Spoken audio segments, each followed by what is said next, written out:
Olá, está começando mais um Extra Classe, uma iniciativa do Sindicato dos Professores de Escolas Particulares. O tema do programa de hoje é a segurança pública. Mais de 90% dos brasileiros acreditam que podem ser vítimas de violência, segundo recente pesquisa do Ministério da Justiça. Em Minas, dados oficiais revelam que o número de crimes violentos cresceu 22% no ano passado. Um quadro grave, mas ainda sem resposta efetiva do poder público, conforme avaliam especialistas do setor. E quem está aqui conosco para falar sobre este assunto é Robson Sávio, professor da PUC Minas e membro do Fórum Brasileiro de Segurança Pública. Olá, professor, seja bem-vindo, é um prazer recebê-lo aqui em nosso programa. Muito obrigado. Professor, o que levou a esse quadro de precariedade do sistema público de segurança, como nós temos visto aí com esses dados de criminalidade, enfim? Olha, nós temos que pensar primeiramente que o problema da segurança no Brasil e, portanto, da violência é um problema histórico, né? Desde a fundação desse país, digamos assim, que nós vemos a barbárie instalada, a mortandade de pessoas, a incapacidade do Estado de mediar conflitos. Então, realmente, nós temos que perceber que, sob o ponto de vista histórico, o Brasil ele sempre enfrentou muitos problemas relacionados nessa área e isso vem aumentando muito, principalmente a partir da década de 80, nas grandes cidades brasileiras. Nós sabemos que o Brasil foi um dos países que teve o maior êxodo rural em pouco tempo, né? Nós saímos de uma população eminentemente rural para cidades. As cidades, elas não comportam até hoje, não comportavam à época tantas demandas e tantas diversidades, né? As cidades, por outro lado, elas não conseguiram, digamos assim, acolher as pessoas, né, nas suas mais diversas políticas públicas. Muitos guetos foram sendo criados e nesses locais, principalmente, campeava a violência e a ausência do poder do Estado. O que aconteceu, infelizmente, mesmo depois da Constituição de 1988, é que o Estado continuou com uma política meramente repressiva, não é? Principalmente em relação a determinados grupos sociais, portanto, uma ação seletiva mais voltada para os pobres, para os moradores das periferias, para os negros, e mais condizente, digamos assim, com outros infratores que também cometem crimes, né? Traficam drogas, são usuários de drogas, por exemplo. E isso chegou num determinado ponto hoje em que o Estado ele não consegue realmente dar uma resposta efetiva em termos de garantir a segurança pública como um direito das pessoas. Hoje a segurança pública ainda, ela se desenvolve muito ainda limitando o direito das pessoas e não garantindo direitos. Então nós estamos ainda um passo atrás em termos de uma política pública de segurança. Nós ainda estamos no Estado que está muito mais preocupado em controlar determinados segmentos e não consegue fazê-lo com eficiência, porque as cidades aumentaram muito, os crimes aumentaram muito, tráfico de drogas se associou a contrabando, a roubo de banco, a outros crimes, a lavagem de dinheiro e criou-se uma grande rede, digamos assim, criminosa que precisa, eventualmente, de uma ação mais efetiva do Estado nas ações, não somente de repressão, que são fundamentais, mas principalmente nas ações de prevenção. E nós não temos isso até hoje. É preciso rediscutir o modelo de segurança pública no Brasil, professor? Que modelo seria esse? Claro, nós temos hoje um consenso entre os principais estudiosos da área que a segurança pública no Brasil hoje ela não responde com eficiência a uma política pública de garantia de direitos dos cidadãos. Então, o que hoje existe um consenso? Que é preciso de pelo menos 3 grandes reformas no aparato da área da segurança pública. Uma reforma é a reforma das polícias. Não é possível que nós continuemos com 2 polícias, civil e militar, competindo entre si, não se integrando nas ações, muito mais preocupada com questões de poder institucional do que efetivamente ajudar os cidadãos. Então, uma polícia única de ciclo completo e mais eficiente, como acontece na maioria dos países. Uma segunda reforma no sistema prisional. Não é possível que nós tenhamos prisões cada vez mais caras, com baixíssima efetividade, né? O índice de reincidência no Brasil ele é altíssimo, alguns estudos dão conta que mais de 70% das pessoas voltam a praticar crimes, prisões superlotadas, que afrontam a dignidade humana, então prisões que elas sejam direcionadas para quem realmente precisa de ser preso, ou seja, pessoas que oferecem risco social. Os demais crimes, com uma rede muito bem eficiente do Estado e da sociedade de acompanhamento de medidas e penas alternativas. E uma outra área que precisa de reforma é o nosso judiciário. Nós temos um judiciário que continua encastelado, longe do povo, né? Os palácios e os tribunais de justiça mostram isso, que são outro, né, lugar, né, até distante das pessoas, uma justiça seletiva, morosa, que justamente corrobora a impunidade. Porque justamente quando a pessoa comete o crime e não tem uma pena imediata, ela tem a certeza que não vai acontecer nada. Então, esse aumento de crimes, essa sensação de impunidade pela deficiência das agências do Executivo, Polícia e Judiciário e do Judiciário, que são lenientes e morosos na prática da justiça, faz com que nós tenhamos esse quadro que eu diria quase dantesco, que hoje, inclusive no Brasil, você tem pessoas fazendo justiça com as próprias mãos. Isso significa total descrédito nas instituições de justiça e deslegitimação do papel do Estado. E isso é terrível para a democracia. E um maior controle da circulação de armas também seria uma...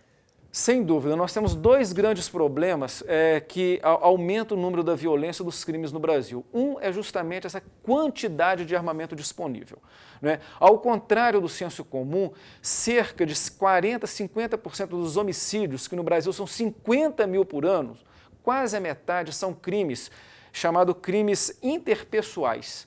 O que é um crime interpessoal? É a pessoa que tem um revólver e mata um outro na discussão, no trânsito, marido que mata mulher, amigo, etc. e tal. Quer dizer, não tem nenhuma motivação, não são pessoas que praticam o crime, né, no seu cotidiano, mas que com a arma acaba matando o outro. Cerca de metade. Metade desses homicídios. Olha para você ver, é um número muito grande. E o que acontece é que existem pesquisas que dão conta que existem no Brasil cerca de 18 milhões de armas no poder do cidadão. Se você for aqui na Praça 7 em Belo Horizonte, à luz do dia você compra uma arma. Quer dizer, não existe controle das agências do Estado, não existe controle nas fronteiras, porque as armas que existem aqui no Brasil são fabricadas por indústrias brasileiras que vão para os países fronteiriços, principalmente a Tríplice Fronteira, Uruguai, Paraguai, e voltam para aqui em forma de contrabando. Então, uma ação fundamental é essa questão voltada ao controle de armamento. E uma outra questão fundamental também nessa área é controle das drogas, não é? O problema das drogas é o seguinte, as drogas não necessariamente estão vinculadas com crime, porque o uso de drogas no Brasil ele está disseminado, todo mundo usa droga, legal ou ilegal. Por exemplo, álcool associado com trânsito, às vezes mata mais do que outras drogas e é uma droga legal, mas o problema é que essa droga miúda que provoca disputa de gangues, ela é responsável por muita morte, por muito problema nas comunidades periféricas. Isso também tem que ter algum tipo de controle. Certo, professor, vou convidá-lo para assistirmos a uma reportagem feita por nossa equipe sobre esse assunto e logo em seguida a gente volta a conversar, vamos lá? Ok. A população está assustada com o aumento dos crimes. Acho que ninguém se sente seguro. Você não tem mais segurança para você ir numa praça, para você passear, para você ir num parque. É um perigo, risco que a gente corre aqui, assalto. Dados do Fórum Brasileiro de Segurança Pública apontam que os homicídios dolosos, aqueles com a intenção de matar, vêm crescendo no país.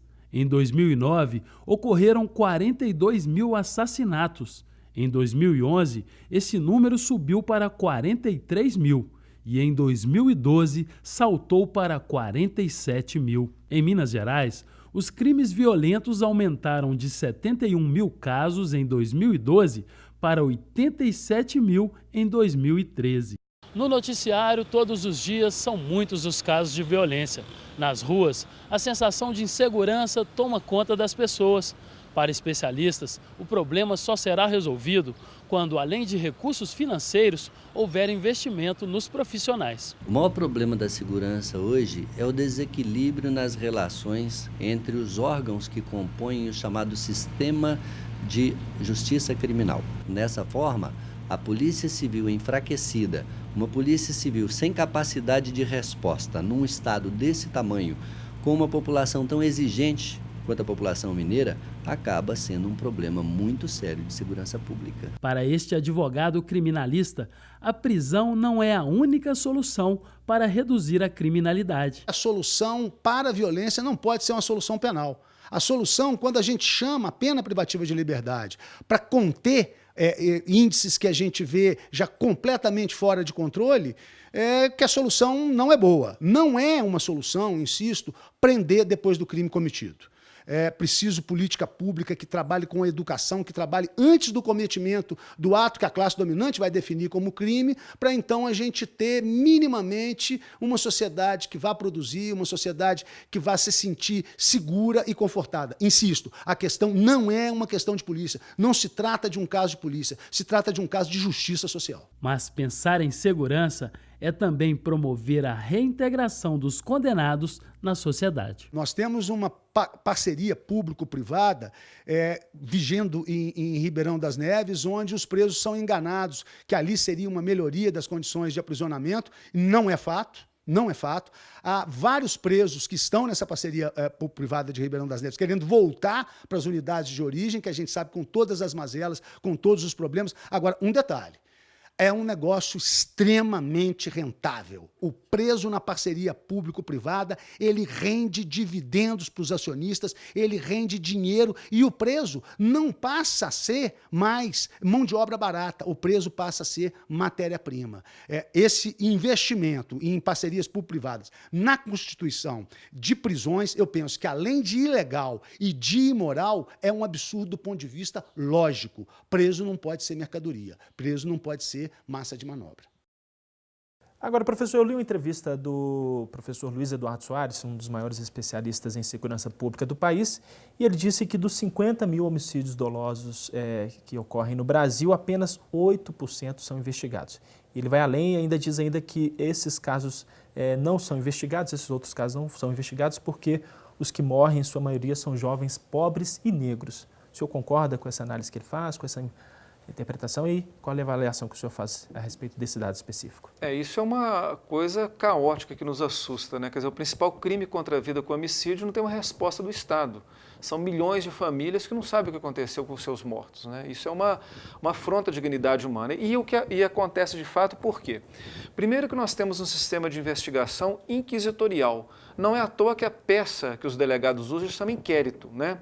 É um documento que ele é hiperburocrático, não está muito espelhado numa polícia técnica e eficiente, que seja rápida, né? Porque a gente sabe que pela elucidação do crime, quanto mais rapidez e agilidade, mais efetividade na solução. Então começa por aí. Depois nós temos um sistema que é o mais esdrúxulo possível. É delegado que manda para o Ministério Público, que não aceita os argumentos, que volta para o delegado investigar, o tempo está passando, as provas já não existem mais, etc. e tal. Até que o Ministério Público resolve denunciar, o juiz acata ou não, etc. e tal, um crime já expirou. Então, quer dizer, é uma estrutura que ela foi feita para não funcionar. Ela funciona para eleger alguns bodes expiatórios. Como é que isso funciona na nossa sociedade judaico-cristã? Quando tem um crime de grande repercussão, que as pessoas ficam incomodadas, principalmente se for um crime de classe média, de um artista de televisão, de uma pessoa importante, aí funciona tudo rapidamente. O delegado é rápido, faz o inquérito, o promotor despacha, o juiz condena, etc. e tal. Mas na maioria dos casos, o sistema ele existe para não funcionar. Por isso que eu falo que nós não podemos ter esse modelo policial e essas instituições do sistema de justiça criminal tão desconectadas, incluindo aqui Ministério Público e Poder Judiciário. E nesse sentido, se você não tem recursos, inclusive, das famílias dos mortos para cobrar, isso cai no esquecimento. Portanto, o que Luiz Eduardo fala de que os pobres e os negros às vezes não têm nenhuma solução é justamente por isso. Porque vai ficar lá na pasta de um delegado ou na mesa de um promotor público sem nenhuma solução futura. Até porque, como eu disse, demorando na investigação, você acaba dificultando cada vez mais o processamento dessa informação. Agora, professor, e diante dessa situação caótica que nós vemos aí nos presídios brasileiros, qual que seria uma possível solução na sua avaliação? Olha, hoje o Brasil tem a 4ª maior população prisional do mundo, né? Existe uma indústria do preso que cada vez mais existe para manter esse sistema funcionando. Nessa situação, nós temos 550 mil presos em cerca de 250 mil vagas prisionais, ou seja, todas as unidades prisionais estão superlotadas. Outro dado, 40% desses presos não têm sentença transitada e julgada, ou seja, o judiciário não fez a sua parte. Essas pessoas em condições insalubres e indignas, elas acabam se associando a grupos criminosos que estão dentro da prisão e quando elas saem muito piores do que quando elas entraram, ou seja, o sistema não não produz aquilo que a sociedade espera, que é a recuperação do preso. Hoje, por exemplo, o que acontece no Brasil? Na maioria dos estados, as prisões estão controladas por grupos criminosos que não somente controlam as prisões, mas controlam o crime de dentro das prisões. É o caso do PCC em São Paulo, cujas representações hoje estão em todos os estados brasileiros, 27 estados. É o pessoal do Ministério Público de São Paulo de Combate ao Crime Organizado que tem esses dados. Então, quer dizer, é um sistema que ele é caro, ele é oneroso, ele não tem nenhuma eficiência porque ele produz novos presos e ele não resolve o problema da criminalidade. Não obstante, em 10 anos, em 15 anos, nós temos aumentado em 500% o número de presos no Brasil, as taxas de crimes violentos continuam nos mesmos patamares. Qual que seria a solução, então? A solução, então, é o seguinte: prisão para presos que oferecem risco social. Para os demais crimes, bons programas de penas alternativas com acompanhamento rígido por parte do Estado e da sociedade civil. E, inclusive, o senhor nos contava anteriormente que esses demais crimes são a maioria dentro dos presídios, né? E tem esse outro lado ainda, né? Se você pegar a população prisional, para você ver como o sistema de justiça criminal é seletivo, você tem cerca de 60% que são crimes contra o patrimônio, né? 30% de crimes relacionados a drogas, e nem sempre são traficantes, muitos são usuários, inclusive, e 10% de crimes contra a vida. Então, olha para você ver, eventualmente, aqueles criminosos que deveriam e que oferecem risco social, porque continuam matando, estão soltos. E as nossas cadeias, lotadas de pessoas que cometeram, às vezes, pequenos furtos, ou são usuários de drogas, mas que vão virar um PhD em crime violento quando sair de lá. Certo, professor. E qual é a avaliação que o senhor faz da segurança pública aqui em Minas? Nós estamos passando por um momento terrível, um momento muito difícil, porque principalmente nos últimos 4 anos o governo do Estado não conseguiu retomar algumas ações e políticas estruturantes na área da integração policial, na área da prevenção, na área, digamos assim, de melhorar a inteligência policial.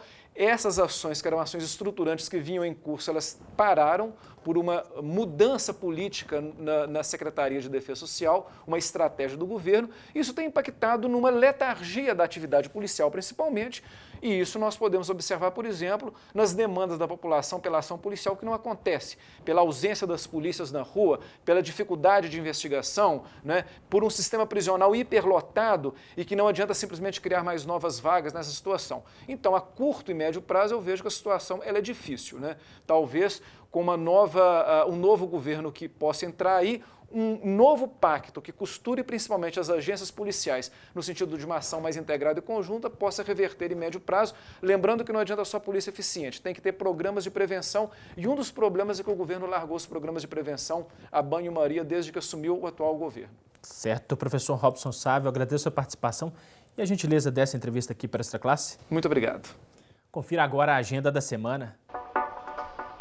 A Biblioteca Pública Infantil e Juvenil de Belo Horizonte realiza nesta quarta-feira, dia 19, às 2h30 da tarde, uma leitura compartilhada de livros infantis, seguida de criação de palavras engraçadas a partir dos monstros e criaturas mais comuns da literatura e do imaginário infantil.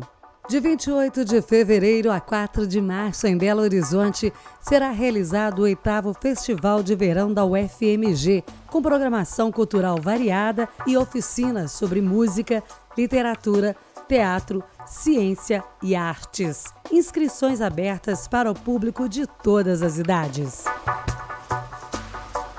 Você fica agora com o Simpra em Movimento.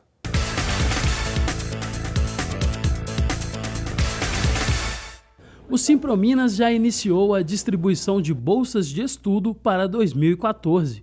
Os calendários com datas e horários estão disponíveis no site do sindicato. Nós sempre reafirmamos que a questão da bolsa que o sindicato distribui todos os anos, ela é uma conquista da categoria, uma conquista de uma greve de 37 dias e que isso reproduziu uma vitória importante e que já há 30 anos ela foi incorporada no salário dos professores de forma indireta e é uma importante conquista. Os professores ressaltam a importância do benefício. Uma ajuda muito grande, porque você trabalhar em escola particular e seu filho não poder estudar na escola que você trabalha, assim, chega dói isso, sabe?